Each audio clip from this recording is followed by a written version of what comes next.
تو آپ سمجھ رہے ہیں نا میں جو کہنا چاہ رہا ہوں کہ سافٹ ویئر بھی ساتھ ہی انسٹالڈ ہوتا ہے۔ اب اسی سے جو میں اگلی بات آپ کے سامنے عرض کرنا چاہتا ہوں وہ یہ کہ ایک شکر گزاری کا روش بھی ہمارے اندر رکھی گئی ہوتی ہے۔ جیسے یہ چوسنی لگانا سکھایا گیا نا، ایسے ہی ہمارے اندر یہ بات بھی رکھی گئی ہے کہ ہمارے اندر شکر کا جذبہ ہوتا ہے۔ ہر جاندار کے اندر ہوتا ہے، حیوانوں کے اندر بھی ہوتا ہے، انسانوں کے اندر بھی ہوتا ہے، کہ جو اپنا محسن ہے، جس کو آپ محسن سمجھو گے، اس کا ایک شکر گزاری کا روش جو ہے آپ کے اندر سے ابھرے گی، یہ اوپر سے ڈالنی نہیں پڑتی۔ جیسے چوسنی لگانا سکھانا نہیں پڑتا، ایسے ہی کسی کے اندر شکر ڈالا نہیں جاتا، شکر اس کے اندر ہوتا ہے جو ابل کر باہر آ جاتا ہے۔ بلکہ شکر کا اگر آپ لغت دیکھیں، آج بھی جا کے جو حضرات لغت سے دلچسپی رکھتے ہیں تو ڈکشنری جا کے دیکھیے گا کہ شکر کا جو لفظی معنی ہے وہ مطلب یہ ہے کہ ایسا چشمہ جو ابل رہا ہو، یا ایک معنی اور بھی ہے کہ وہ جانور کے جس پر جو خوراک اسے کھلائی گئی ہو اس کے اثرات اس کے وجود سے ظاہر ہوتے ہوں، یعنی اٹا کٹا موٹا ہو، جتنا آپ نے کھلایا اتنا اس نے وزن کیا، تو اس کو بھی جو ہے نا شکر سے موسوم کرتے ہیں۔ اور وہ چشمہ جو خود ابل رہا ہو، آپ کو کوئی موٹر لگا کے پانی نہیں نکالنا پڑ رہا، کوئی پمپ لگا کے نہیں نکالنا پڑ رہا، خود ابل کے باہر آ رہا ہے، تو اس یعنی انسان کی فطرت سے اپنے محسن کے لیے شکر کا جذبہ ابل کر باہر آتا ہے۔ یہ جو بات میں نے آپ کے سامنے کی ہے یہ اصل میں ایک تمہید ہے، ایک مضمون جو میں آپ کے سامنے اصلی رکھنا چاہتا ہوں اس کی تمہید ہے، اور وہ مضمون یہ ہے کہ انسان کے اندر اللہ نے جیسے یہ جذبات رکھے ہیں ایسے ہی محبت کا جذبہ بھی رکھا ہے، اور کسی آئیڈیل کی تلاش کا جذبہ بھی رکھا ہے، ایک پرفیکٹ بینگ۔ یہ جو ہمارے اصل زیادہ تر لوگوں کو ڈسٹربنس ہوتی ہے نا ذہنی، آپ جو بھی میڈیکل کے شعبے سے یا جو بھی پریکٹس کرتے ہیں نا تو مسائل آتے ہیں، بعض لوگ نفسیاتی مریض ہوتے ہیں یا نشئی لوگ جو ہوتے ہیں، آپ اکثر انہیں دیکھیں گے، آپ ان کا تجزیہ اگر کر سکیں تو یہ عام لوگوں سے تھوڑا زیادہ ذہین لوگ ہوتے ہیں، یہ مطلب کند ذہن نہیں ہوتے، یہ ڈفر نہیں ہوتے، یہ اپنی اعتبار سے ذہانت ہوتی ہے، علم کا فقدان ہوتا ہے، سمجھ کی فقدان ہوتا ہے، یعنی انہیں اتنا تجربہ نہیں ہوتا۔ تجربہ کیوں نہیں ہوتا؟ اصل میں یہ بڑی ان کی اپروچ جو ہوتی ہے بہت آئیڈیلسٹک ہوتی ہے، یہ زمین پر ان کے پاؤں ہی نہیں ہوتے، یہ ہواؤں میں کے مسافر ہوتے ہیں۔ یہ آئیڈیلزم ان کے اندر کہاں سے آیا ہے؟ یہ وہی سافٹ ویئر ہے جو انسان کے اندر انسٹال کیا گیا ہے۔ اگر میرے اندر وہ نہیں ہے تو مجھے زمانے نے ٹیم کر لیا ہے، میرے زمانے نے آپ کے اندر ایک صلاحیت ہے، خابیدہ ہے، آپ اگر استعمال نہیں کرو گے تو وہ اسی کیفیت میں مرجھا جائے گی، ختم ہو، جیسے بیج اگر بر وقت اگے نہیں تو وہ مٹی میں مل کے مٹی ہو جاتا ہے۔ اسی طرح جتنی اللہ نے ہمیں کیپیبلٹیز دی ہیں، اگر وہ ان کو ہم استعمال نہیں کریں گے، برابر نہیں ہوں گی تو وہ ساری مرجھا جائیں گی، ابتدا ہی میں وہ دب کے رہ جائیں گی۔ جیسے ایک وقت میں اگر بچہ سن کے ویکیبلری نہیں بنا سکتا تو بول نہیں سکتا، اب اس کے بعد بے شک سنتا رہے، وہ اس کی وہ جو ہے نا بولنے کی اس کے اندر صلاحیت پیدا ہی نہیں ہوگی۔ بالکل اسی طرح سمجھ لیجئے کہ یہ جو محبت کا یعنی آئیڈیلزم کا جو جذبہ ہے ہر انسان کے اندر رکھا ہے اللہ نے، لیکن یہ کہ بعض لوگ زمینی گرفت میں اس طرح پھنس جاتے ہیں کہ اس آئیڈیل کی تلاش ان کے اندر باقی نہیں رہتی۔ لیکن جن کے اندر یہ جذبہ زندہ رہتا ہے ان کو وہ اپنی طرف وہ پوزس کر لیتا ہے، وہ اپنی طرف کھینچ لیتا ہے۔ اب یہ جو متلاشیان حق ہوتے ہیں، آپ نے سنا جی گوتم بدھ، اس نے ساری زندگی تج دی، جنگل میں کچھ تلاش کرتا رہا، تو اس کا وہ آئیڈیلزم کا جذبہ زندہ تھا کہ جن مورتیوں کو تم پوجتے ہو یار یہ وہ جو میرے اندر سافٹ ویئر ہے نا یہ اس کے ساتھ مطابقت نہیں رکھتی۔ یہ ابراہیم علیہ السلام کا مسئلہ بھی تھا، یہ گوتم بدھ کا مسئلہ بھی تھا، یہ حضرت سلمان فارسی کا مسئلہ بھی تھا۔ تو اس طرح کے لوگ ہوتے ہیں دنیا میں کہ جن کی وہ صلاحیت یا زیادہ توانا ہوتی ہے یا وہ محفوظ ہوتی ہے، انٹیکٹ رہ جاتی ہے۔ اصل میں جن کو گھر میں محبت زیادہ ملتی ہے نا، انہیں کوئی پریشانیاں نہیں آتی، دکھ نہیں آتا، تکلیف نہیں آتی، وہ اپنی اصل پر قائم رہتے ہیں، اور اس وجہ سے وہ آئیڈیلسٹک اپروچ ان کے اندر پیدا ہو جاتی ہے۔ لیکن یہ صحیح اوپر سے صحیح انہیں ویژن نہیں ملتا۔ محبت ملنی چاہیے تاکہ وہ جذبہ باقی رہے، لیکن اگر ساتھ ویژن نہیں ہوگا تو وہ پرورژن ہو جائے گی، پھر وہ کہیں غلط رخ پہ نکل جائے گا۔ اور اگر وہاں پہ جو ہے نا زیادہ حقیقت یہ ریئلسٹک اپروچ ہو گھر کی، بچے کو انوالو کر لیا، یہ کر لیا وہ کر لیا، تو یہ جو سافٹ چیزیں ہیں یہ اس کے اندر سے منہدم ہوتی چلی جائیں گے۔ ویسے تو ہم کہیں گے ہم نے بہت اچھی تربیت کی، لیکن وہ ہم نے اس کی اہم ترین صلاحیتوں کو کل کر دیا ہے۔ یہ یعنی دونوں چیزیں ساتھ چل رہی ہوتی ہیں. تو انسان بڑی نازک مشین ہے. میں اصل میں کہنا یہ چاہ رہا تھا. تو جن کی پھر وہ چیزیں باقی ہوتی ہیں وہ اپنے آئیڈیل کو تلاش میں نکل کھڑے ہوتے ہیں. جب تک انہیں آئیڈیل ملے نہیں انہیں چین نہیں آتا. اب دیکھیں یہ جو اس طرح کے ذہین بچے ہوتے ہیں ان کا سب سے پہلا مسئلہ کیا ہوتا ہے؟ انہیں اپنے والدین سے آپ کو ملے گا نفرت. انہیں اپنے والدین سے نفرت ہوتی ہے. یہ نفرت کیوں ہوتی ہے؟ وہ ایک وقت تک والدین کو آئیڈیلائز کر رہے ہوتے ہیں. وہ جو ان کے اندر آئیڈیل رکھا ہوا ہوتا ہے اس آئیڈیل کو جوڑ رہے ہوتے ہیں اپنے والدین کے ساتھ. عقل اتنی سمجھدار نہیں ہے کہ وہ سمجھے کہ نہیں وہ تو کوئی اور ہے. چھوٹا بچہ ہے ابھی, وہ یہی سمجھتا ہے یہ جو میرے والدین ہیں یہ وہی چیز ہیں جو میرے اندر ہے. ذرا بڑا ہوتا ہے سمجھدار ہوتا ہے, اس کے سامنے والدین کی کمیاں آتی ہیں. ظاہر ہے ہر انسان کمزور ہے, پرفیکٹ تو کوئی بھی نہیں ہے. اس کا جو وہ تصور ہے وہ آئیڈیل کا تصور ہے, اور یہ جو ہے نا اس آئیڈیل پر پورا نہیں اترتے. جب مشاہدہ کرتا ہے تو جتنی شدید محبت اپنے والدین سے تھی اتنی شدید بیزاری پیدا ہو جاتی ہے. یہ میں نے یعنی یہ آپ اکثر دیکھیں گے یہ لوگوں کے ساتھ ایسا ہوتا ہے. اچھا, اس سے اگلی منزل کون سی ہوتی ہے؟ عام طور پر جن سے مخالف کو آئیڈیلائز کیا جاتا ہے. یہ ایک اور مس پرسیپشن کہیں یا مس کنسیپشن کہیں, یہ دوسری سطح پہ آ کے ہوتی ہے. اور جن کے اندر وہ آئیڈیلزم کی تلاش کا جذبہ شدید ہوتا ہے وہی پھر عشق میں بہت پکے ہوتے ہیں. وہی پھر وہ ہیر رانجھا والی کہانیاں بنتی ہیں اور لیلا مجنوں والی کہانیاں بنتی ہیں. وہ سارا اصل میں پیچھے وہی آئیڈیل کی تلاش کا ہوتا ہے. اچھا, ان میں سے جن کی شادی ہو جائے نا ان کا بھوت بہت جلدی اتر جاتا ہے, طلاق بھی بہت جلدی ہو جاتی ہے. کہ وہ والدین والی ایکویشن یہاں بھی صادر آئے گی کہ وہ جو انہوں نے سمجھا تھا مجنوں نے لیلا کو اور لیلا نے مجنوں کو, وہ دونوں وہ تو ہوتے نہیں. تو قریب آئیں گے حقیقت کھلے گی تو سیپریشن ہو جائے گی. وہ تو آئیڈیل کی تلاش میں تھے. اور اگر اللہ کی مرضی شادی نہ ہو سکے, ظالم سماج بیچ میں حال ہو جائے, وہ محبت امر ہو جائے گی, کہانیاں بن جائیں گی, کیونکہ انہوں نے ایک دوسرے کو پہچانا نہیں تھا. تو بلکہ ایک کول ہے نا, لو از مس انڈرسٹینڈنگ بٹوین ٹو فولس. تو وہ جب تک ملے نہیں تو ابھی ایک دوسرے کی پہچان نہیں. تو جب پہچان نہیں تو وہ اس شدید محبت میں ایک دوسرے کی محبت میں گرفتاری دنیا سے مریں گے اور جائیں گے. اب اس سے آگے بڑھتے جائیں. جن لوگوں نے سورج کو پوجا, جنہوں نے چاند کو پوجا, جنہوں نے آگ کو پوجا, اب آپ کو اس کے پیچھے موٹیویشن سمجھ میں آ گئی نا.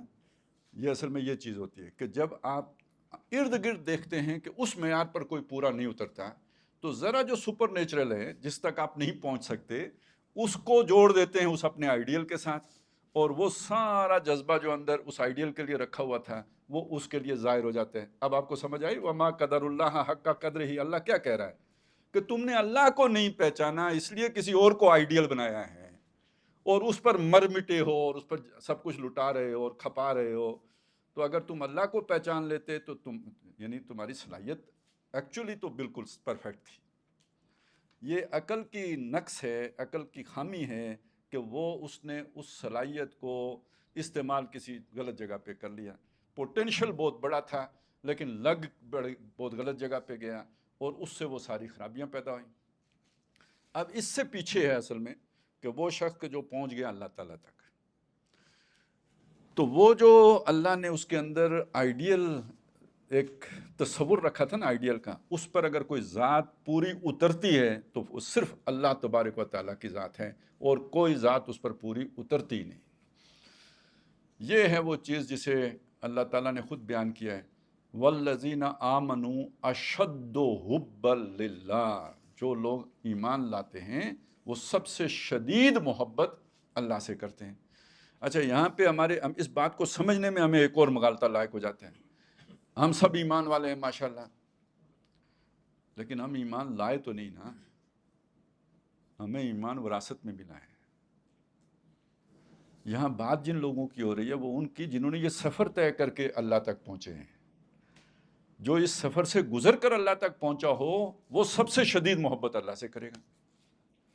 ان فی خلق السماوات والارض واختلاف اللیل والنہار لآیات لأولی الالباب. اللہ کو دیکھ نہیں سکتے لیکن یہ اللہ کی نشانیاں ہیں جو آفاق میں اور انفس میں بکھری پڑی ہیں, ان کو دیکھ کر اسے پہچانو. اور یہ کام کون کر سکتا ہے؟ جو اولو الالباب ہیں, عقل مند ہیں, ہوش مند لوگ ہیں, وہ یہ کریں گے.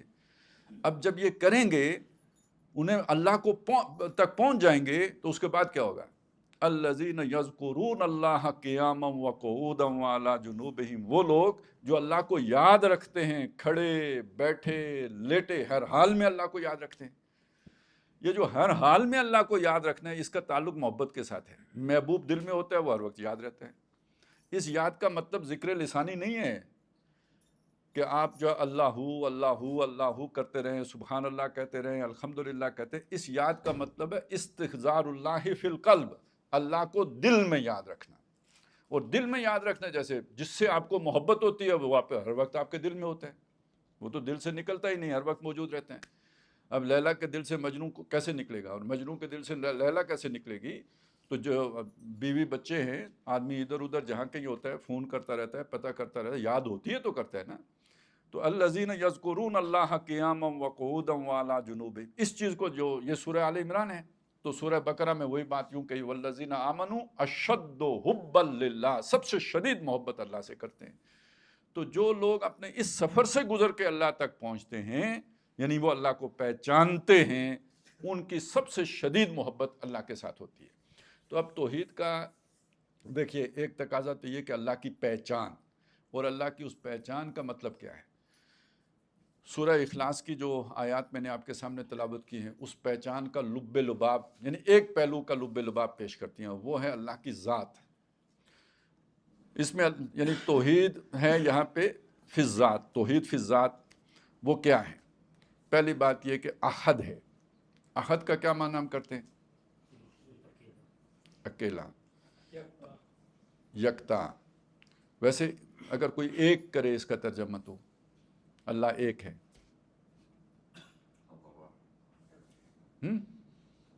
یہ صحیح ترجمہ نہیں ہوگا، کیونکہ ایک کے ساتھ دو کا امکان موجود رہے گا۔ الون، اکلوتا، اکیلا، ہر اعتبار سے اکلوتا اور اکیلا، یونیک، اس کی کوئی مثال نہیں ہے۔ لا مثل لہ ولا مثال لہ، لیس کمثلہ شیء، نہ اس جیسا کوئی، نہ اس کی مثال جیسا کوئی، نہ اس کی مثال کے ساتھ کوئی۔ یعنی یہ تو بہت ہی عجیب سے جملہ ہے، لیس کمثلہ شیء۔ ایک تو یہ نا لیس کہو، اس کا سا کوئی نہیں، لیس کمثلہ شیء، اس کی مثل جیسا بھی کوئی نہیں۔ اب دیکھیے وہ جو میں نے آپ کو اصل میں وہ جو تمہید باندھی تھی، کیوں باندھی تھی؟ ہم میں سے ہر ایک کے اندر ایک آئیڈیالزم کے بنیاد پر کوئی نہ کوئی ایک تصور خدا موجود ہے۔ ہر انسان کے اندر تصور خدا موجود ہے۔ اس تصور خدا کو وہ کس کے ساتھ جوڑتا ہے، یہ اس کی عقل پر ڈیپینڈ کرتا ہے۔ اب مجھے یہ بتایا گیا کہ ہمارا خدا تو اللہ ہے، میں نے مان لیا۔ اب میں نے مان لیا تو اصل میں میرا اپنا جو تصور تھا میں نے اسے خدا کے ساتھ جوڑ دیا۔ جو میرے تصور میں خدا کا تصور ہے وہ میں نے اللہ وہ مان لیا۔ اللہ اپنا جو تعارف کراتا ہے ہو سکتا ہے مجھے وہ پتہ ہی نہ ہو۔ یہ سقراط وغیرہ سے پہلے ایک فلسفی گزرا ہے یونان میں، اس نے اس تصور کے اوپر ایک طنز کیا ہے۔ اس نے کہا کہ اگر گھوڑے یا گدھے کوئی خدا کا تصور کر سکتے تو اپنے جیسے کسی خدا کا کرتے۔ اس کا مطلب کیا ہے کہ انسان جو خدا کا تصور کرتا ہے وہ اپنے ہی جیسے کا کرتا ہے۔ میرے ہاتھ ہیں تو اس کے بھی ہاتھ ہیں، میری آنکھیں ہیں تو اس کی بھی آنکھیں ہیں، میرے پاؤں ہیں تو اس کے بھی پاؤں ہیں، میں سوچتا ہوں تو وہ بھی سوچتا ہے، جیسے میں سوچتا ہوں ویسا وہ سوچتا ہے۔ وہ کیا کہہ رہا ہے؟ لیس کمثلہ شیء، میں نے اسے اپنے اوپر رکھ کر سارا، یا ایک سپر مین کے اوپر رکھ کر اسے مان لیا، یا سپر نیچرل کی جو میرے کانسیپٹ میں آئے گا بس اتنا ہی۔ تو میں نے دیکھا کیا ہے دنیا میں، میرا مشاہدہ کتنا ہے، میرا ویژن کتنا ہے، میرا ایکسپوجر کتنا ہے کہ میں اسے پہچان سکوں۔ میں تو فرشتے کا احاطہ نہیں کر سکتا۔ جب تک آپ نے خوردبین نہیں بنائی تھی، آپ کو کوئی بتاتا کہ جی ڈی این اے کیا ہوتا ہے، کیا سمجھتے ہیں آپ؟ اس کی حقیقت آپ نہیں جان سکتے تھے جب تک کہ آپ نے اس کی ساری جو ہے نا تسلی کر کے جانچ پرکھ نہیں کر لی۔ تو کس نے اس طرح اللہ تعالیٰ کو کوئی سمجھ سکتا ہے، جان سکتا ہے؟ تو اکثر و بیشتر ہمارے ماننے کا مطلب یہ ہوتا ہے کہ جو ہمارا اپنا تصور خدا ہے اس کو اللہ کہتے ہیں۔ تو سب سے پہلے تو ہمیں اپنے تصور الہ سے لڑائی لڑنی ہوگی، وہ بت توڑنا ہوگا جو ہمارے حوث سینوں میں چھپ چھپ کے بنا لیتی ہے تصویریں. تو ایک تصویر یہ بھی بنی ہوئی ہے جو ہم نے اپنا خدا خود تراشا ہوا ہے. تو اپنا خود تراشیدہ خدا نہیں ماننا ہے، آپ نے اس خدا کو ماننا ہے جس کا تعارف اس نے اپنا خود قرآن مجید میں کروایا ہے. تو ایک بات تو یہ احد کی ہو گئی. دوسری بات ہے اللہ الصمد. اس کا ایک ترجمہ ہم کرتے بے نیاز، عام طور پہ زیادہ ترجمہ یہی ہے. ویسے سمد جو ہے نا، اس یعنی جنگ میں اس چٹان کو کہتے ہیں جس کو پشت پہ لے کے آپ لڑائی لڑتے ہیں. آج کل کی لڑائی ذرا مختلف ہو گئی ہے. پہلے وقتوں میں آپ اگر ڈانگ سوٹا بھی چلائیں یا تلوار چلائیں تو پیچھے تو نہیں دیکھ سکتے نا، کوئی دشمن پیچھے سے وار کرے تو آپ کا تو کام تمام ہو جائے گا. تو اس کے لیے ہمیشہ پیچھے کوئی اوٹ لیتے تھے، کوئی دیوار لے لی، یا عام طور پہ میدان جنگ ہے تو اس میں کوئی چٹان ہوگی. اس چٹان کو سمت کہتے تھے، جس چٹان کو آپ نے پیچھے رکھ لیا، جس کا سہارا پکڑ کے یعنی بیک پر اسے رکھ کر اب آگے آپ نے جو ہے نا اپنی جو بھی کاروائی ڈالی. اب اس معنی کو ذہن میں رکھیں تو اللہ الصمد کا مطلب کیا بنے گا؟ مددگار، بھروسہ کرنے کے قابل، جس پر توکل ہو، وکیل. جو قرآن مجید سارے یہ تعارف اللہ کے کراتا ہے. تو ہر مومن کے لیے، بلکہ ہر ذی جان کے لیے وہ صمد کی حیثیت رکھتا ہے. اس کی زندگی الحی القیوم، خود زندہ ہے، قائم رکھے ہوئے ہیں. یحیی و یمیت، وہ زندہ رکھتا ہے اور وہ مارتا ہے. یہ جو ہم حساب کتاب جوڑ رہے ہوتے ہیں نا کہ گردے فیل ہو گئے تو مر گیا، دل فیل ہو گیا تو مر گیا، یہ پھیپھڑوں میں پانی پڑ گیا تو مر گیا، ایکسیڈنٹ ہو گیا تو مر گیا، یہ ہماری ڈسیپشن ہے. اس لیول پہ جا کے آپ کو ماننا پڑے گا جب وہ مارتا ہے تو مرتا ہے. یہ ضمنی چیز ہو جائے گی. اہم بات وہ ہو جائے گی، وہ مارتا ہے تو مرتا ہے. لیکن اس سے بھی زیادہ اہم بات کیا ہے؟ ابھی میں نے آپ کو بتایا یہ ہمارا ہارڈ ویئر ہے، سافٹ ویئر ہے، بتایا نا. اس کے بعد ہماری سمجھ کیا ہے، کانسیپٹ کیا ہے، اس کی فنکشننگ کیا ہے. خود بخود آٹو پہ ہے. اس نے پیدا کیا، چھوڑ دیا، اب یہ چلے جا رہے ہیں. جیسے چابی کا کھلونا ہے، چابی بھر دی، ہو گیا. یہ جتنا ہمارا سائنسی علم ہے نا، وہ ہمیں اسی پھندے میں پھانس لیتا ہے کہ جناب یہ سارا کچھ خود بخود ہو رہا ہے. نیچرل فورسز ہیں اور فزیکل لاز ہیں جن کے تابع یہ سارا فزیکل عمل جو ہے نا وہ جاری و ساری ہے. یہ یحیی کا لفظ کیا کہتا ہے؟ وہ زندہ رکھتا ہے. یہ نیچرل لاز نہیں ہے جنہوں نے تمہیں زندہ رکھا ہوا ہے، اس نے تمہیں زندہ رکھا ہوا ہے. القیوم کا کیا مطلب؟ اس نے تمہیں تھاما ہوا ہے. اب وہ سمد والی بات جو میں نے آپ کو بتائی تھی، خامخواہ نہیں بتائی تھی. جو لڑنا تو بہت بات کی بات ہے. تم کھڑے ہو تو اس نے کھڑا رکھا ہوا ہے، اور تم کھا پی رہے ہو تو وہ اس نے تمہیں جو ہے نا، غذا نے تمہیں نہیں برقرار رکھا ہوا، اس نے تمہیں برقرار رکھا ہوا. حدیث شریف میں آتا ہے کہ ہر لقمہ جو انسان نگلتا ہے حلق سے اترنے سے پہلے اللہ سے اذن مانگتا ہے کہ میں اس کے حق میں غذا بنوں یا زہر بنوں. اب دیکھیں نا، جو لقمہ ہے اس کے اندر پوٹینشیل تو دونوں ہے نا. وہ فوڈ پوائزننگ کا باعث بھی بن سکتا ہے اور یہ کہ غذا بھی بن سکتا ہے. اللہ سے اذن لے کے اترتا ہے. تو یحیی و یمیت، الصمد. تو لم یلد و لم یولد، یہ ایک اور بات ہے جو ہمارے تصور ہی میں نہیں آ سکے گی. وہی مسئلہ آ جائے گا کہ ہمارا تو تجربہ یہ کہتا ہے کہ کوئی کسی سے پیدا ہوتا ہے اور آگے پیدا کرتا ہے، لیکن قرآن ہمیں سمجھا رہا ہے کہ وہ ایک ایسی ذات ہے کہ جو نہ خود کسی سے پیدا ہوئی نہ اس سے کوئی پیدا ہوا. شرک کی کتنی اقسام ہیں جن کی اس ایک جملے کے اندر نفی ہے نا. شرک فی ذات کی بہت ساری جو ہے نا وہ دنیا میں مظاہر ہیں جن کی نفی ہو گئی اس سے. یعنی گاڈ انکارنیشن کی نفی ہو گئی، پینتھیزم کی نفی ہو گئی، لم یلد و لم یولد. آگے چلیں، وَلَمْ يَكُنْ لَهُ كُفُوًا أَحَدٌ، اس کا ہمسر، جوڑی دار، اس کے برابر آس پاس کوئی نہیں، وہ یکتا ہے. اب وہ پھر احد کے ساتھ آ کے مضمون جڑ گیا.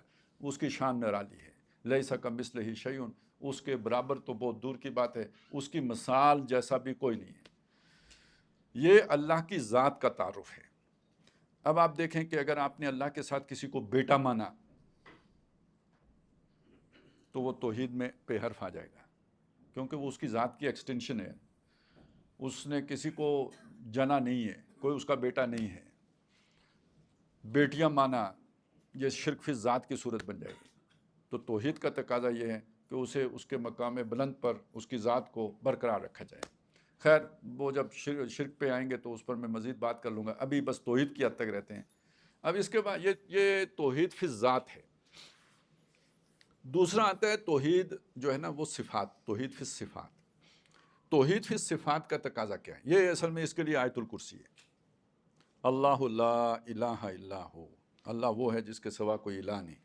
اب ایک الہ کے لفظ پر بھی ہم کافی طویل بحث کر سکتے ہیں، لیکن اس الہ کے اندر جو مفاہیم ہیں، مختصراً یہ بات ہے کہ وہ ہستی کہ جس کے ساتھ والہانہ لگاؤ ہو. الہ اور والہانہ پن، یہ دونوں بہت قریب قریب. والہانہ لگاؤ، وہی محبت والی بات آ جائے گی. وہ ہستی کہ جس سے ہر امید بھر آنے کی توقع ہو. بتوں سے تجھ کو امیدیں، خدا سے نو امیدی، مجھے بتا تو صحیح اور کافری کیا ہیں. یعنی توکل جس ذات کے اوپر ہو وہ الہ کہلاتی ہے. جو آپ کی ضرورت ہے، آپ یہ سمجھتے ہیں وہ پورا کر دے گا، وہ الہ ہے آپ کا. وہ ہستی کہ جس کو آپ نے حاکم مانا ہو. یہ اس الہ کے اندر یہ سارے معنی جو ہے نا وہ پنہا ہیں. تو اللہ وہ ہے جس کے سوا کوئی الہ نہیں ہے، یہ اس کی صفت ہے. اللہ کی ایک ذات ہے، وہ اخلاص میں بیان ہوگی، سورہ اخلاص میں. یہ اس کے صفاتی جو ہے نا جہتیں ہیں جو آپ کے سامنے ایک لفظ الہ سے آ گئی. الحی القیوم، وہ میں پہلے وضاحت اس کی کر چکا ہوں، یہ بھی صفتیں ہیں اس کی. الحی القیوم.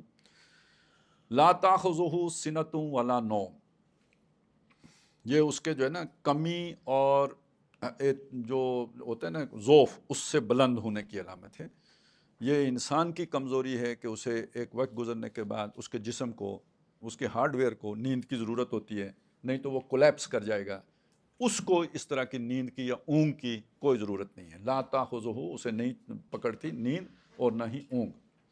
اور ویسے اسے نیند آ جائے نا، یہ سارا کیونکہ اس نے قائم رکھا ہوا ہے. القیوم ہے نا، اس نے قائم رکھا ہوا ہے. تو جیسے ڈرائیور گاڑی چلا رہا ہوتا ہے، اسے اونگ آئی تو پھر جو ہوتا ہے وہ آپ کو معلوم ہے. اسی طرح اگر اسے اونگ آ جائے تو یہ پورا نظام ہستی جو ہے نا یہ تلپٹ ہو جائے. اس نے تھاما ہوا ہے. یہ آپ کو نظر آتے ہیں کوئی فزیکل لاز ہیں، کشش ثقل کا نظام ہے، نہیں، یہ وہ قیوم ہے، اس نے تھام کے رکھا ہوا ہے. اگر وہ سو گیا تو گیا، وہ اس سے غافل ہو گیا تو گیا. اس کی توجہ اور انہماک اور توجہ کے ارتکاز کے نتیجے میں یہ پورا نظام چل رہا ہے. یہ ہے القیوم، الحی القیوم.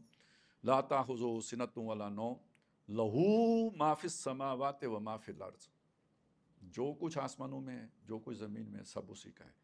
یہ جو لام ہے نا، یہ دو، یہ ہو اللہ کے لیے، اس کے پیچھے ایک لام لگا ہوا ہے.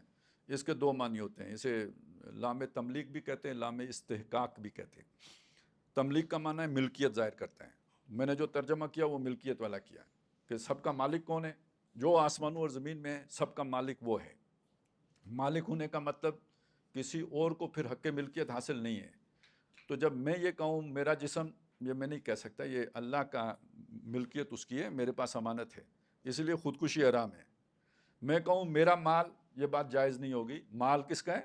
اللہ کا ہے. اس میں مجھے اتنا تصرف کرنے کا حق ہے جتنا اس نے مجھے، اس سے زیادہ اسراف کیا یا تبذیر کی پکڑ ہوگی. مال کمایا کہاں، خرچ کہاں پہ کیا، آخرت میں پوچھ ہوگا.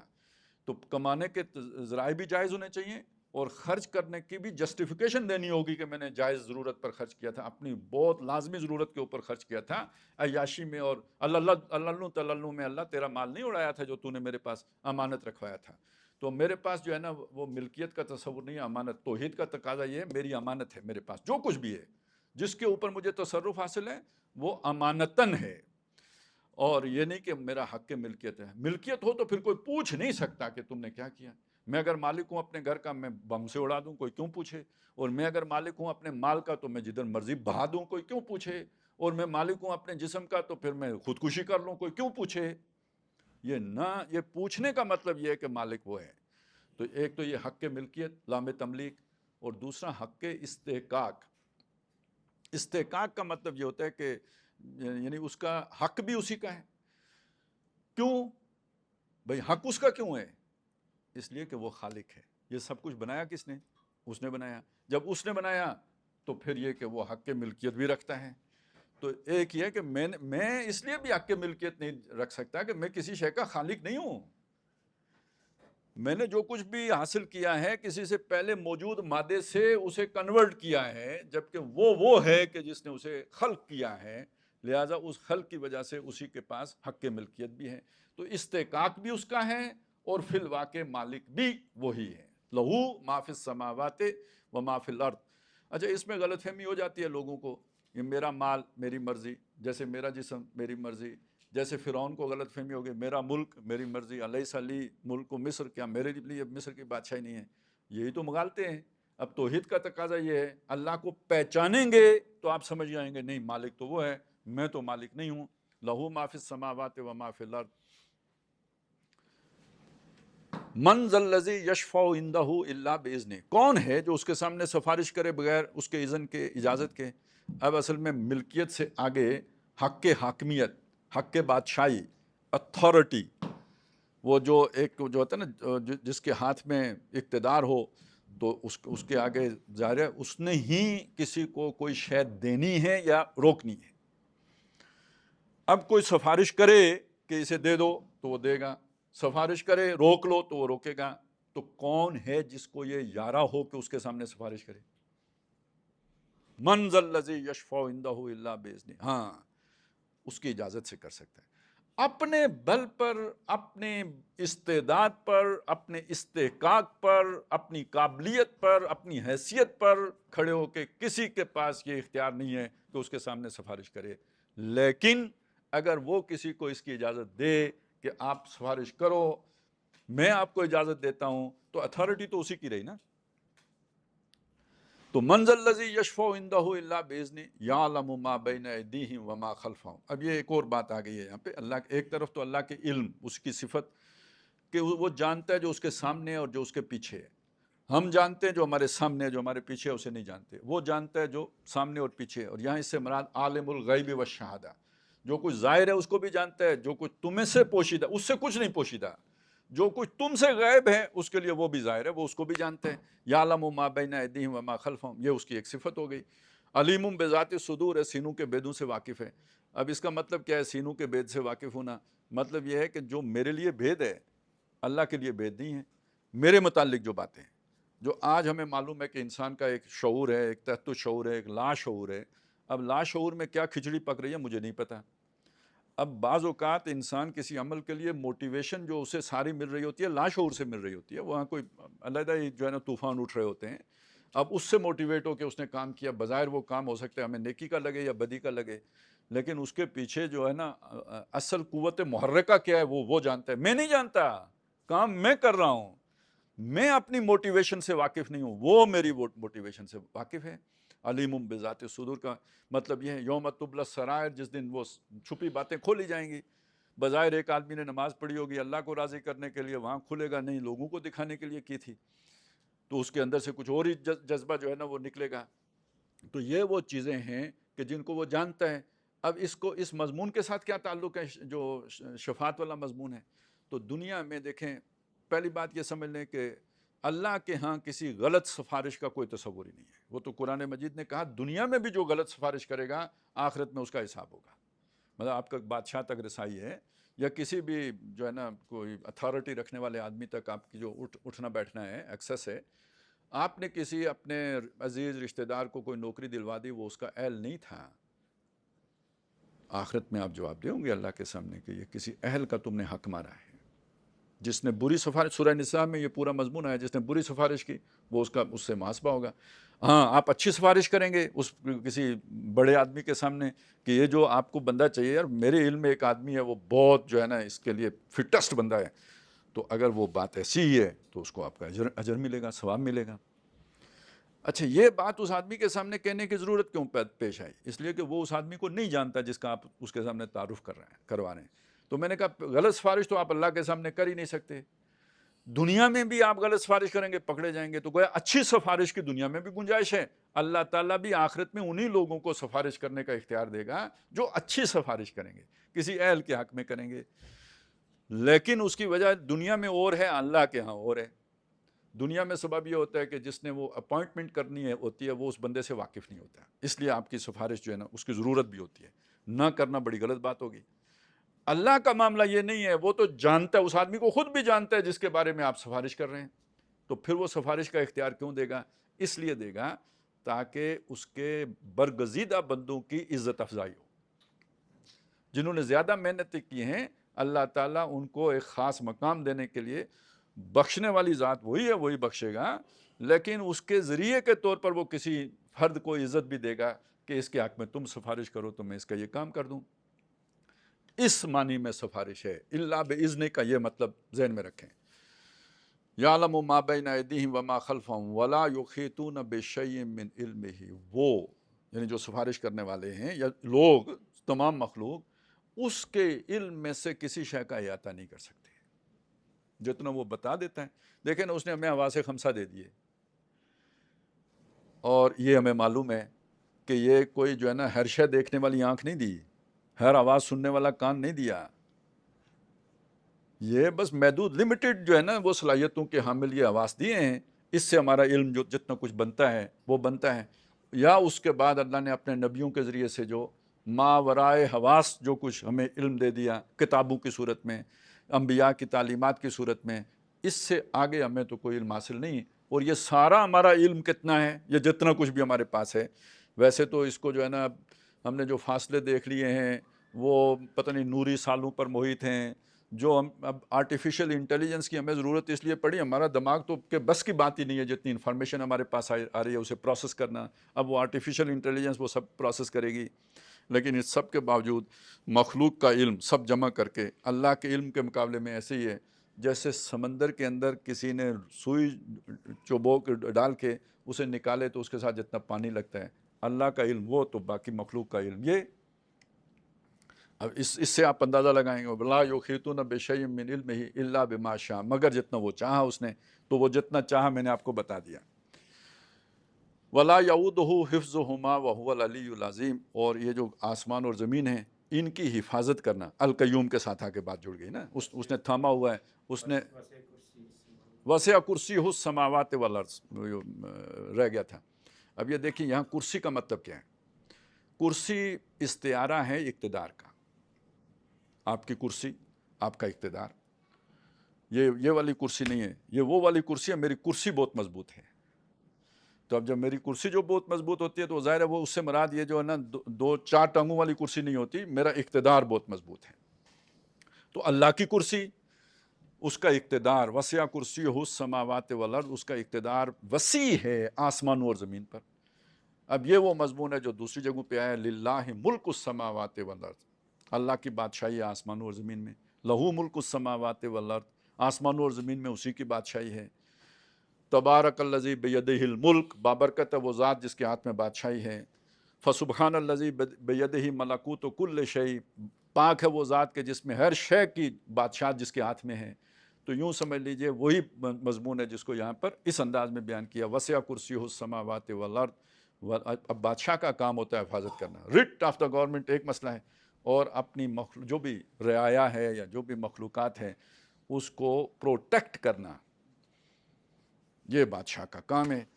تو اب وہ کام کرنا، اب دیکھیں نا ہمارے ابھی فضل الرحمان صاحب کا جھگڑا ہے بہت شدید ہماری اسٹیبلشمنٹ کے ساتھ کہ ہماری اگر حفاظت کرتے ہو تو ہم پر کوئی احسان تو نہیں کرتے، اسی چیز کی ہم تمہیں تنخواہ دیتے ہیں. اب اگلو نے بڑا اس پہ برا منایا ہے. تو اللہ تعالیٰ کہتا ہے دیکھو یہ جو تمہاری حفاظت کرتے ہیں کتنا بڑا ٹیکس لگاتے ہیں تمہارے اوپر، جینا آرام کیا ہوا ہے انہوں نے تمہاری حفاظت کے بدلے میں. تو پھر بھی چلیں تمہارے محسن ہیں کہ چلیں انہوں سے بچایا ہوا ہے تمہیں، لیکن ایک بات سمجھ لیں کہ وہ بھی تو حفاظت کر رہا ہے اور دن رات حفاظت کر رہا ہے. یہ تھوڑی سی حفاظت کر کے کتنا کچھ مانگ رہے ہیں، وہ تو تم سے کچھ اتنا نہیں مانگ رہا، وہ تو کہتا ہے بس میں کر رہا ہوں، سب کی کر رہا ہوں، رب العالمین ہوں، سارے مخلوقات کا رب ہوں. تو حفاظت کرنا ملکیت میری ہے، تو حفاظت میں نہیں کروں گا تو کون کرے گا؟ یہ میری غیرت کا سوال ہے کہ میں حفاظت کروں، اور اس حفاظت سے میں تھکتا نہیں ہوں. ان دونوں کی حفاظت اسے تھکاتی نہیں ہے. کوئی تھک جائے، کوئی اس کے جو ہے نا وہ آزاد، ہم تھکتے ہیں، اللہ نہیں تھکتا. وما مسنا لغوب من لغوب، ہمیں کسی تھکاوٹ ہمیں لائق نہیں ہوئی. ہم نے بنائے، حفاظت کرنا تو کیا مسئلہ ہے، بنانا بڑا مسئلہ تھا. ہم نے بنائے اور ہمیں کوئی تھکاوٹ لائق ہی نہیں ہوئی بنانے سے، کوئی پرواہ نہیں، ہم نے تو بس کن کہا بن گئے. تو یہ ایک پہچان ہے جو مختصر سا میں نے ایک یعنی 4 آیتیں وہ سورہ اخلاص کی اور ایک آیت یہ سورہ بقرہ کی، اس کی روشنی میں آپ کے سامنے رکھا. لیکن ایک بات میں آپ کے بس ایک جملہ کہہ دیتا ہوں یہاں پہ. اللہ تعالیٰ کے تعارف یا پہچان یا معرفت تینوں الفاظ میں رکھ، تعارف، پہچان یا معرفت، جس کے لیے لوگوں نے بڑی محنتیں کی ہیں، اس کا سب سے معتبر ذریعہ، سب سے اتھینٹک سورس قرآن مجید ہے۔ آپ اس پہ غور و فکر کریں، اس کو پڑھیں، تدبر کریں، اللہ کی پہچان کا اس سے زیادہ اتھینٹک ذریعہ کوئی بھی نہیں۔ آپ جنگل میں نکل گئے اللہ کو پہچاننے کے لیے، جتنا کچھ بھی پہچانیں گے اس میں کچھ نہ کوئی کجی بھی آ سکتی ہے، کوئی مسکنسیپشن بھی ہو سکتی ہے، وہ آپ کا جو بھی چلیں وجدان بھی ہے، تو انسان کا وجدان بھی اس کی انفارمیشن کے تابع ہے، اس سے باہر تو نہیں ہوتا، اس کے شعور کے تابع ہی رہتا ہے۔ تو اصل اللہ کو پہچاننے کے آس پاس بھی اگر آپ جا سکتے ہیں تو وہ قرآن مجید پر غور و فکر کے نتیجے میں جا سکتے ہیں۔ یہی وجہ ہے قرآن کی ایک آیت کو سمجھنا، اس کے لیے محنت کرنا، علماء کے پاس جانا، تفسیریں پڑھنا، اس پر غور و فکر کرنا۔ ظاہر ہے تفسیر پڑھنے سے بھی سمجھ نہیں آتا، اس پہ فوکس کرنا پڑتا ہے، اسے بار بار جو ہے نا ذہن میں وہ خیالات وہ پکانے پڑتے ہیں، تب جا کے کوئی بات پلے پڑتی ہے، کیونکہ یہ ساری باتیں جو ہے نا متشابہات میں سے ہوتی ہیں، انسان کے تجربات میں سے نہیں ہوتی، تو اس لیے یہ سمجھنا ذرا دشوار ہوتا ہے۔ لیکن جب آپ ایک آیت کو سمجھ لیں تو وہ 1000 نفل پڑھنے سے زیادہ جو ہے نا اس کا اجر و ثواب اور وہ باعث برکت و سعادت ہوتی ہے۔ تو اس سے آپ اندازہ لگائیں کہ یہ کتنا اہم ہے یعنی اس کو سمجھنا، اس لیے کہ اس کے سمجھنے کے نتیجے میں اللہ کا جو ہے نا وہ معرفت حاصل ہوتی ہے اور پہچان حاصل ہوتی ہے۔ تو یہ توحید کا دو پہلو ہمارے سامنے آ گئے۔ پہلا کون سا جی؟ توحید فی الذات، اور دوسرا توحید فی الصفات۔ اب اس توحید فی الصفات کے حوالے سے ایک بات جو ہے نا اصولی طور پہ سمجھ لیں، یہاں غلطی کیا ہوتی ہے۔ یہاں غلطیاں دو ہوتی ہیں، دو میں سے ایک ہوتی ہے شرک، یہاں پہ جو ہوتا ہے نا، دو میں سے ایک وجوہات سے ہوتا ہے۔ اب یہ صفات اللہ کی اور مخلوقات کی الفاظ کی حد تک ایک جیسی ہیں۔ اللہ سنتا ہے، میں اور آپ بھی سنتے ہیں۔ اللہ کے پاس علم ہے، ہمارے پاس بھی علم ہے۔ اللہ کی ذات ہے تو ایک چلیں چھوٹی موٹی ذات ہماری بھی ہے، اللہ کی انا ہے، ایک انا ہماری بھی ہے۔ یہ جو اشتراک ہے نا، اس سے جہاں بھی غلط فہمی پیدا ہوگی تو وہ شرک کی صورت اختیار کر لیتی ہے۔ ایک اصول ذہن میں رکھ لیں، وہ کیا ہے؟ اللہ تعالیٰ کی صفات اس کی ذاتی ہیں، ہماری عطائی ہیں۔ اللہ کی صفات اس کی ذاتی ہیں، ہماری عطائی ہیں۔ ہمارے پاس جو کچھ بھی ہے اس کا دیا ہوا ہے، اس کے پاس جو کچھ بھی ہے اس کا اپنا ہے۔ ٹھیک ہو گیا؟ ایک بات یہ ذہن میں رکھیں۔ دوسری بات یہ کہ ہماری محدود ہیں، اس کی لامحدود ہیں۔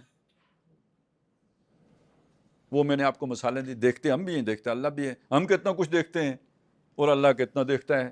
تو یہ دوسری بات یہ ذہن میں رکھیں، ہماری ساری صفات محدود ہیں اور اللہ کی صفات لامحدود ہیں۔ اور تیسری بات، ہماری حادث ہیں، اس کی قدیم ہے۔ یہ ذرا فلسفے کی اصطلاح ذرا مشکل ہو جائے گا، میں آسان کر دیتا ہوں۔ مطلب میری آنکھیں کب کھلی؟ میری پیدائش کے بعد، اور میری آنکھیں کل بند ہو جانی ہیں میرے مرنے پر، اور اللہ کی، ٹھیک ہے نا، وہ قائم دائم ہیں، اس کو کبھی جو ہے نا اس کے علم میں، اب یہ ہماری سمجھ میں یعنی ذہن میں اترنا ذرا مشکل بات ہوگی، کیونکہ ہماری یہ برتن جو ہے نا ہمارا، یہ اتنا بڑا ہے ہی نہیں، اس کا ظرف ہی اتنا نہیں کہ یہ سارا خیر اس میں ڈالا جا سکے، یہ ابل جاتا ہے اس سے، تو وہ ہم پریشان ہو جاتے ہیں۔ لیکن یہ کہ بہرحال دل میں کہیں نہ کہیں جا کے سمجھ آ جاتی ہے کہ وہ قدیم ذات ہے اور ہم حادث وجود ہیں۔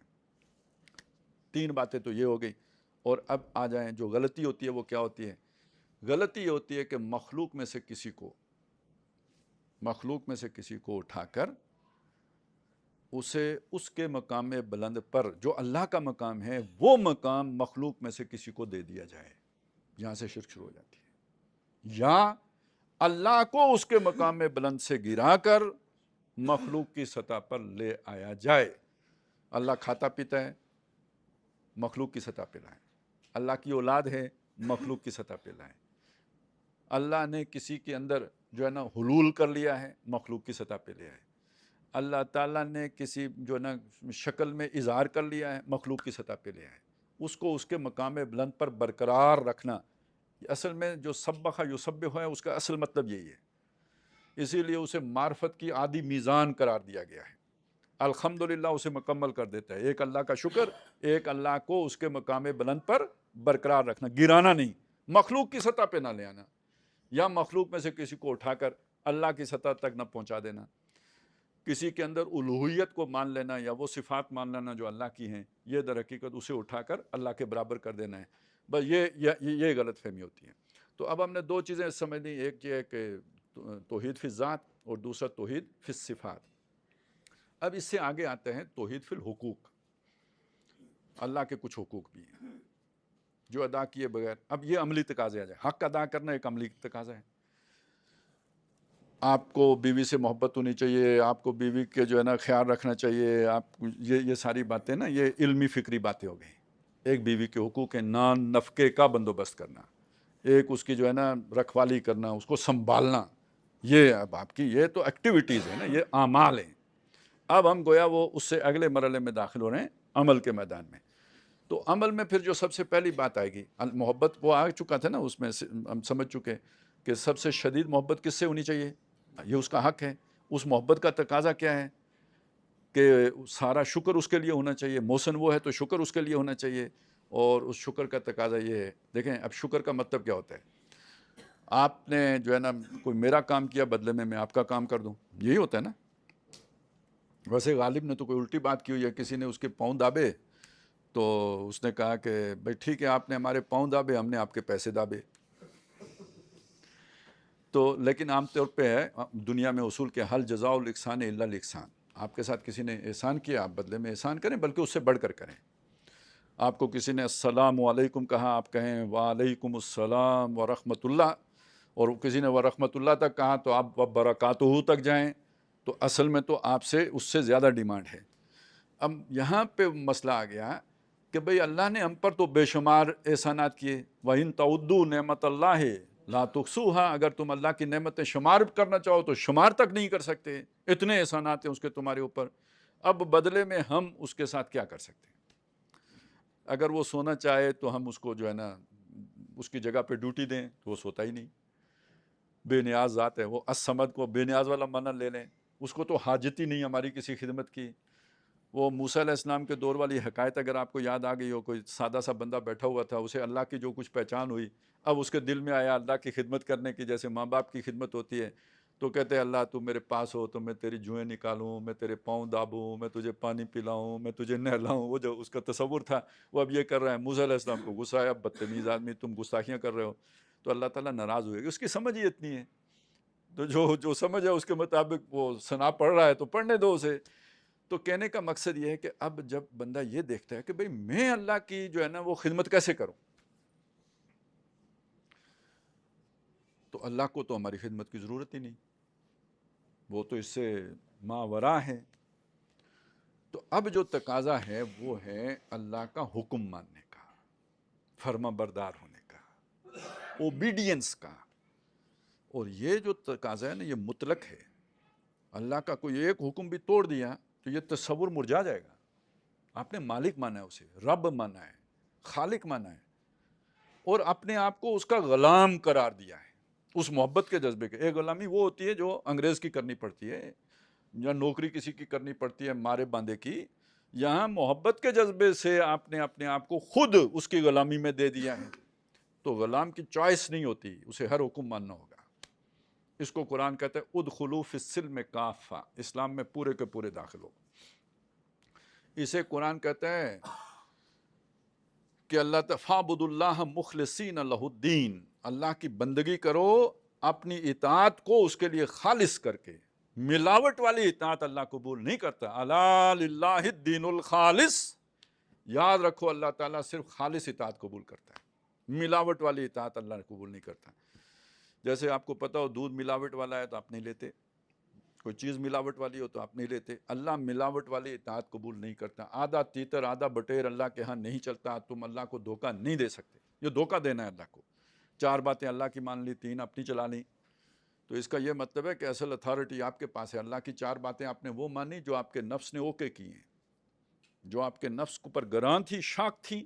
آپ نے کہا یہ نہیں مان سکتا میں. تو اصل اختیار پھر اللہ کا تو نہ ہوا نا، آپ کے نفس کا ہوا. افرأیت من اتخذ الہہ ہواہ. آپ نے دیکھا اس شخص کو جس نے اپنی نفس کو ہی اپنا الہ بنا کے رکھا ہوا ہے. تو اللہ کو الہ ماننے کا تقاضا یہ ہے کہ اب اس کی بندگی کی جائے، یعنی اس کے جملہ احکام جو اس نے دیے ہیں اپنے نبی صلی اللہ علیہ وسلم کے ذریعے سے. اس کو اگر آپ ٹرانسفارم کریں تو کیا مطلب ہوگا؟ قرآن و سنت کے مطابق اپنی زندگی بسر کی جائیں. اس میں صرف نماز روزہ حج زکوٰۃ ہی نہیں آئے گا. پھر اللہ نے کہا جھوٹ مت بولو تو جھوٹ چھوڑنا پڑے گا. لعنت اللہ علی الکاذبین، بے شک نمازی ہوں، بے شک قاری ہوں قرآن کے، اگر جھوٹ بولیں گے تو اللہ کی لعنت ہے ان کے اوپر. شدید محبت اللہ سے ہونی چاہیے، تو اس کا تقاضا یہ ہے. اللہ نے فرمایا سود چھوڑ دو تو چھوڑ دو، جتنا نقصان ہو جائے تو ہوا کرے. اللہ نے بتایا کہ جی دھوکہ نہ دو کاروبار میں تو مت دو، باقی مارکیٹ میں پیچھے رہ جاؤ تو رہا کرو. میری دنیا لٹ رہی تھی اور میں خاموش تھا، کیوں؟ محبوب کے لیے.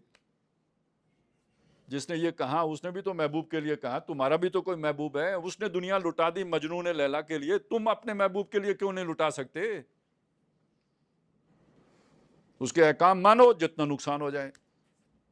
پہلی بات تو یہ ہو گئی.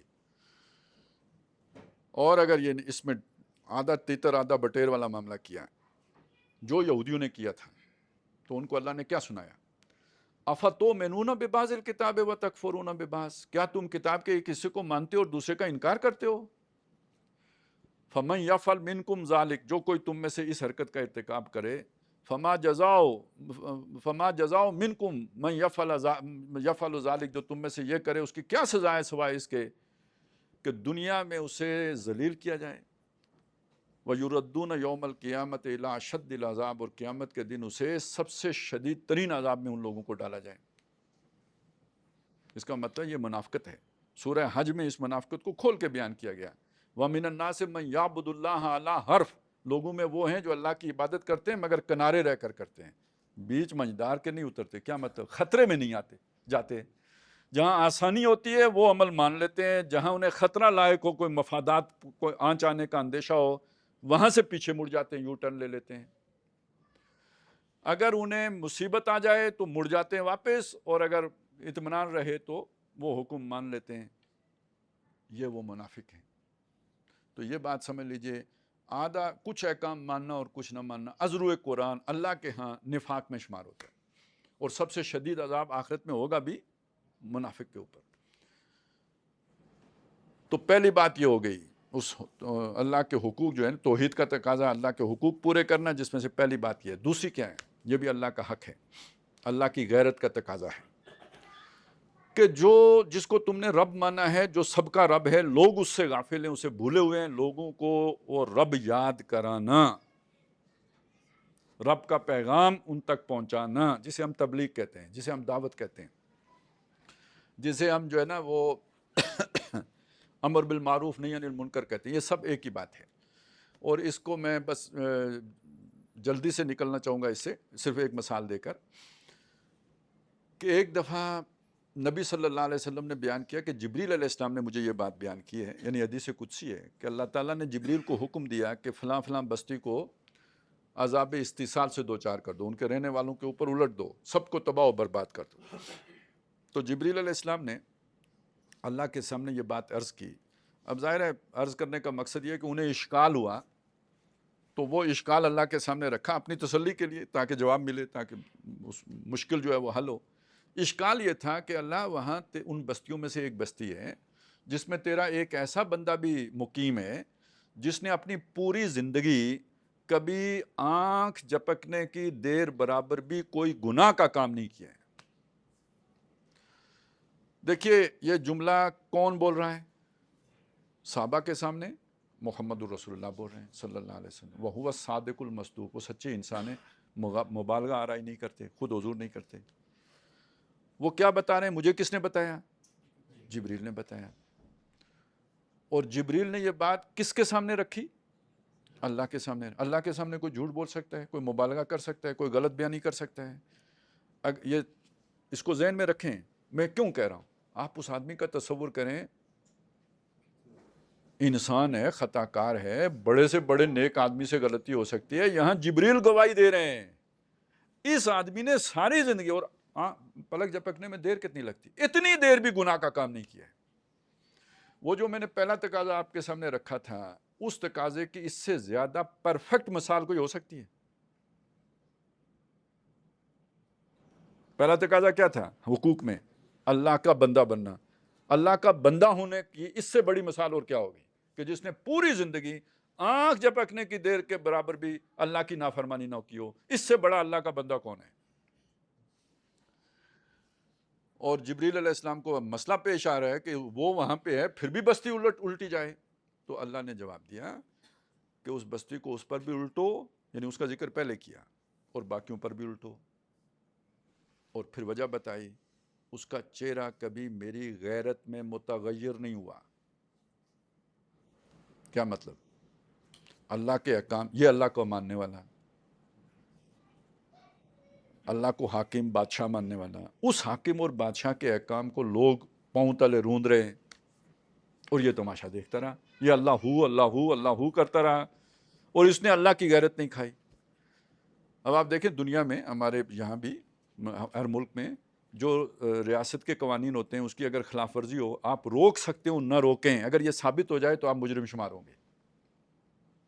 کوئی خودکشی کر رہا ہے، آپ نہیں روک رہے، کوئی کسی جرم میں ملوث ہے، آپ چپ ہو کے کھڑے ہو گئے، یہ تو دنیا۔ کوئی اسی طرح کوئی ریاست کا اہلکار ہو، سرکاری اہلکار، پولیس والے کے سامنے جرم ہو رہا ہو اور نہ روکے، مجرم ہے یا نہیں ہے؟ تو تم تو سارے خدا کے ماننے والے، اور تمہارے سامنے خدا کے احکامات توڑے جا رہے ہوں، اور تم جو ہے نا اپنا، میں پرائی ٹانگ مسئلے میں اپنی ٹانگ نہیں اڑاتا پھڈے میں، تو کہتے ہیں اس پہ کم از کم اتنا تو ہو، نہیں بھی اڑاتے تو تمہیں خدا کی اتنی غیرت آئے کہ تمہارے چہرے کا رنگ بدل جائے، اگر یہ بھی نہ ہو تو عذاب کے حقدار ہو۔ اب اسے جوڑ لیجئے اس حدیث کے ساتھ، مَن رَأَىٰ مِنکُم مُنکرًا فَلْیُغَیِّرْہُ بِیَدِہِ فَإِن لَّمْ یَسْتَطِعْ فَبِلِسَانِهِ فَإِن لَّمْ یَسْتَطِعْ فَبِقَلْبِهِ۔ یہ رنگ بدلنا قلب ہی ہے، کہ دل میں آپ کو اتنی غیرت آئی، آپ کر کچھ نہیں سکے، کیونکہ آگے کوئی بدماش تھا، کوئی اکڑ خان تھا، کوئی چودھری تھا، کوئی وڈیرا تھا، آپ نہیں کچھ کر سکتے تھے، لیکن اس سے آپ کانپنے شروع ہو گئے، آپ کے چہرے کا رنگ بدل گیا، آپ کو تبدیلی آ گئی آپ کی حالت کے اندر، آپ کی شوگر ڈاؤن ہو گئی، کچھ تو ہو۔ یہ ہے جو اللہ کو مطلوب ہے اس معاملے میں، جب اللہ کا حکم ٹوٹ رہا ہو، یہ توحید کا تقاضا ہے۔ اب یہ دیکھیے، کبھی دیکھیے گا، یہ جو سورہ یاسین کے بعد دو صورتیں چھوڑ کے نا آگے سورہ زمر آتی ہے، پھر سورہ مومن ہے، پھر سورہ حامیم السجدہ ہے، پھر سورہ شورا ہے، یہ عملی توحید کے تقاضے سارے وہاں پہ بیان ہوئے۔ سورہ زمر میں پوری صورت میں آپ کو یہ مضمون بار بار ملے گا، فَاعْبُدُوا اللَّهَ مُخْلِصِينَ لَهُ الدِّينَ۔ یہی جب آپ گئے نا اگلی صورت میں سورہ مومن میں، یہ فَاعْبُدُوا کی جگہ فَادْعُوا ہو جائے گا، دعا کرنا، اللہ سے مانگنا۔ دعا اور عبادت دونوں ایک ہی چیز ہے، الدعاء هو العبادہ۔ باقی مخلصین لہ الدین جوں کا توں رہے گا۔ اس سے اگلی صورت میں جب آپ جائیں گے سورہ حامیم السجدہ میں، تو اس میں دعوت کا مضمون آ جائے گا، وَمَنْ أَحْسَنُ قَوْلًا مِّمَّنْ دَعَا إِلَى اللَّهِ وَعَمِلَ صَالِحًا۔ اس سے زیادہ بڑھیا بات کس کی ہوگی؟ جو اللہ کی طرف پکارے اور خود بھی نیک عمل کرتا ہو، وَقَالَ إِنَّنِي مِنَ الْمُسْلِمِينَ، اور کہے کہ میں فرمانبرداروں میں سے ہوں۔ تو یہ اس سے اگلی صورت ہے سورہ شورا، اور یہ تیسرا تقاضا ہے کہ آپ میں طاقت نہیں تھی، آپ کے چہرے کا رنگ بدلا، ایک اور آدمی کا رنگ بھی بدلا، یہ ایک اکیلا دو 11، یہ مل کے جماعت بناؤ اور اسے بڑھاؤ اور اسے بنیان مرصوص بناؤ، یہاں تک کہ وہ اتنی طاقت حاصل کر لے کہ وہ جو اجتماعی نظام ہے اس کو ہٹا کر اللہ کا نظام قائم کر سکو۔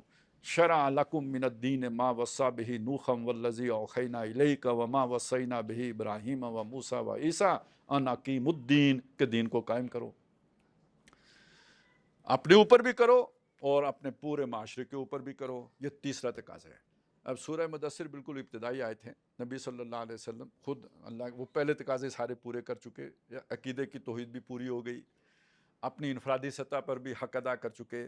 اب اللہ تعالیٰ کہتے ہیں یا ایھا المدثر، اب آپ اس کیفیت سے نکلیے۔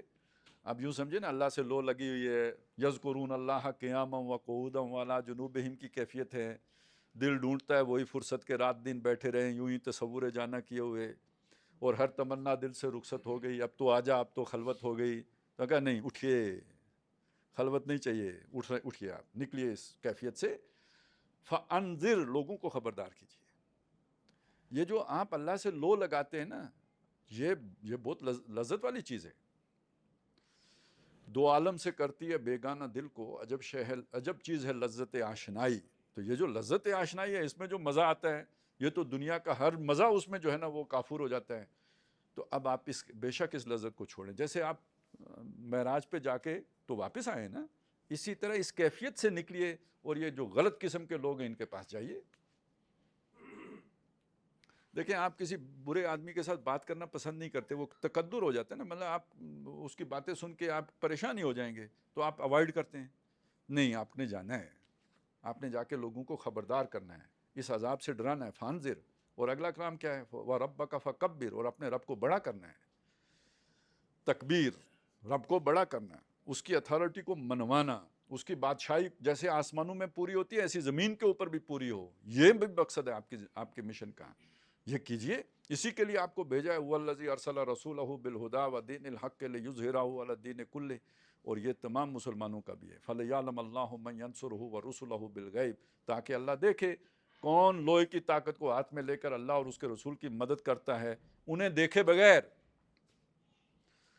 تو توحید کا تیسرا تقاضا اللہ کی بادشاہی کو قائم کرنے کی جدوجہد کرنا, کسی دوسرے کی بادشاہی کو تسلیم نہ کرنا. اب یہ جو تیسرا تقاضا ہے, اس پر وہ جو آیت الکرسی کے بعد جو اگلی آیت ہے وہ کیا ہے, لا اکراہ فی الدین, دین میں ہم نے جبر نہیں کیا. دیکھیں سورج پر جبر ہے, جو ہم نے کہا وہی کرے گا. جتنی جباتات نباتات بنائی ہیں ہم نے, جانور جو ہم نے ان کا ہارڈ ویئر سافٹ ویئر بنایا ہمارا جبر ہے. لیکن یہ انسان, اس کو ہم نے اختیار دیا ہے, اس پر ہم نے جبر نہیں کیا. اتنا دیا ہے کہ اما شاکرا و اما کفورا, مرضی ہے تو شکر گزار بنو, مرضی ہے تو ناشکرے بنو. لیکن اللہ کو پسند کون سا ہے, وَمَن يَكْفُرْ بِالطَّاغُوتِ, جو طاغوت کا انکار کرے گا. اور طاغوت کون ہے, جو اللہ کے مقابلے میں اپنی اتھارٹی نافذ کرتا ہوں, اس کا انکار کر کے اللہ پر ایمان لائے گا. فَقَدِ اسْتَمْسَكَ بِالْعُرْوَةِ الْوُثْقَىٰ, اس نے مضبوط کنڈا پکڑا ہے, توحید کا کنڈا اس نے پکڑا ہے. اللہ کی عبادت اپنی جگہ پہ کر کے اور دن کو جا کے چاکری طاغوت کی شروع کر دے, یہ مضبوط کنڈا توحید کا اس نے نہیں پکڑا. توحید کا یہ بھی تقاضا ہے, فَمَن يَكْفُرْ بِالطَّاغُوتِ وَيُؤْمِن بِاللَّهِ فَقَدِ اسْتَمْسَكَ بِالْعُرْوَةِ الْوُثْقَىٰ لَا انفصام لَهَا, یہ وہ مضبوط کنڈا ہے جو کبھی ٹوٹے گا نہیں. جو جکھڑ چلیں, جو آندیاں آئیں, جو طوفان اٹھیں, جو تلاطم ہوں, یہ کنڈا اس کے ہاتھ سے نکلے گا نہیں. اللہ ولی الذین آمنوا, سمد یاد کریں, اللہ ولی الذین آمنوا, اللہ دوست ہے ایمان والوں کا. یخرجہم من الظلمات الی النور, اندھیاروں سے نکال کے روشنی میں لاتے ہیں. کلیئرٹی دیتا ہے, clarity of thought, clarity of situation. جس ماحول میں ہوتے ہیں اس میں انہیں کلیئرٹی دے. اسی کو فرقان کہتے ہیں, اسی کو نور کہتے ہیں جو اللہ تعالیٰ کا ملتا ہے, اسی کو بصیرت کہتے ہیں. حق کو باطل میں تمیز کر سکنا, صحیح لائے عمل اختیار کر سکنا. اللہ ولی الذین آمنوا یخرجہم من الظلمات الی النور والذین کفروا, جو کافر ہیں, اولیاءہم الطاغوت, وہ ان کو کوئی بیانیے سکھا دیتے ہیں, کوئی دانشور قسم کے لوگ جن کے پاس شیطانوں کی وحییں آ رہی ہوتی ہیں, وہ انہیں پڑھا دیتے ہیں. وہ اپنے بیانیے لے کے چل رہے ہوتے ہیں, اور بیانیے کیا ہوتے ہیں, یخرجہم من النور الی الظلمات, روشنی سے نکال کے انہیں اندھیاروں میں لے کے جا رہے ہوتے ہیں. چکنی چپڑی باتیں ہوتی ہیں, میٹھی میٹھی, کوئی وحدت ادیان کے نام پر ہوتی ہیں, کوئی اور رواداری کے نام پر ہوتی ہیں, کوئی جو ہے نا سافٹ امیج کے نام پر ہوتی ہیں, سافٹ فیس کے نام پر ہوتی ہیں. الفاظ دیکھیں بہت خوبصورت ہوں گے, زخرف القول اسے قرآن کہتا ہے, لیکن غرور سب جھوٹ ہوتا ہے, فراڈ ہوتا ہے. اب امریکہ کی جمہوریت جو ہے نا آپ کے سامنے آ رہی ہے نا, کیسی کچھ جمہوریت ہیں اور کیسے کچھ انسانی حقوق ہیں. کہتے ہیں ایران جو ہے نا وہ نہیں لے سکتا, ہم 20% لیں گے ہرمز پہ ٹیکس. ایران, یہ انٹرنیشنل واٹر ہے, اس پر کسی کا حق نہیں ہے, مگر ہمارا حق ہے. We all are equal but some are more equal. تو بس وہ والے فلسفے دنیا میں چلتے ہیں. تو اس طرح یہ چکنی چپڑی باتیں سنا کر اب عورتوں کو سنائیں گے جناب آپ بھی برابری, شانہ بشانہ, بہت حقوق, آپ کیوں کسی کی غلامی کرو, تو کروائیں گے کیا؟ اپنے میاں کو چائے بنا کے دینا یہ غلامی ہے, اور ڈائیو بس میں سب کو جو ہے نا پانی سرو کرنا یہ آزادی ہے. اور مت مارنا کس کو کہتے ہیں, یخرجہم من النور الی الظلمات, اور کسے کہیں گے؟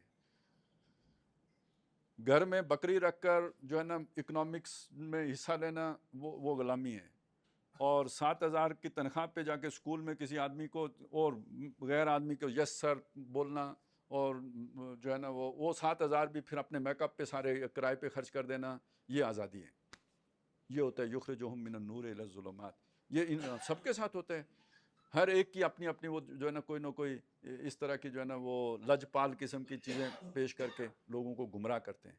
تو کہنے کا مقصد یہ ہوا کہ ویسے تو توحید ہم نے صرف ایک عقیدے کی شے بنا کے رکھ دی ہوئی ہے، زندہ قوت تھی زمانے میں توحید کا بھی، اب کیا ہے فقط ایک مسئلہ ہے علم کلام، اور اس میں یہ بحثیں ہوتی ہیں کہ بھائی یہ صفات حق جو ہیں یہ عین ذات ہیں کہ غیر ذات ہیں۔ میں نے یہ ساری بحثیں نہیں چھیڑی، اس کا یہ مطلب نہیں کہ مجھے پتہ نہیں، اس لیے کہ یہ چھیڑ دیں تو پھر بس آپ ایک جو ہے نا ذہنی پریشانی کا شکار ہو کے نہ گتھی سلجھنے کی نہ سلجھانے کی۔